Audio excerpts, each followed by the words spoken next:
il ne met pas en effet miroir, c'est-à-dire qu'il ne met pas en vedette le concept de complexité.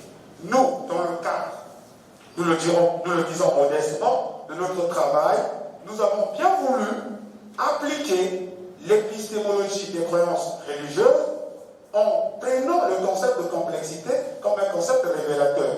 Ce que nous ne trouvons pas chez Edgar Morin. Et donc, pour avoir énoncé les choses de la sorte, nous pouvons dire que, monsieur le professeur, la notion d'ouverture peut aussi nous intéresser. Puisque monsieur le professeur N. Saucissa l'a dit d'entrée de matière, que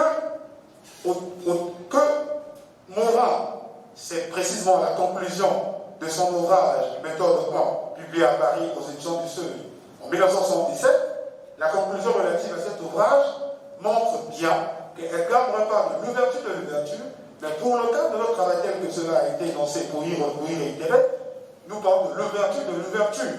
Et donc c'est dans cette dynamique que nous nous sommes inscrits pour parler de l'épistémologie des croyances religieuses. Nous avons terminé pour la première question, Monsieur le Président jury. Nous passons à la deuxième question. Elle est énoncée de la manière suivante. Quelle nuance faites-vous entre le structuralisme et la théorie de la complexité?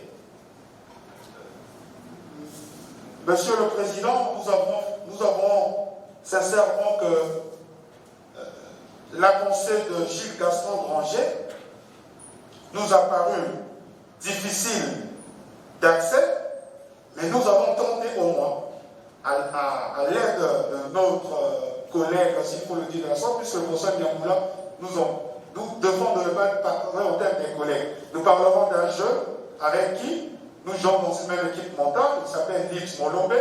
Il a même mis à notre disposition quelques ouvrages sur le structuralisme. Il est vrai que les titres ne s'y énoncent pas de la sorte, mais en suivant, par exemple, la pensée formelle et les sciences de l'homme, nous trouvons matière à dire le structuralisme, à y regarder de plus près. En lisant cet ouvrage de Gilles Gaston Granger, dont vous avez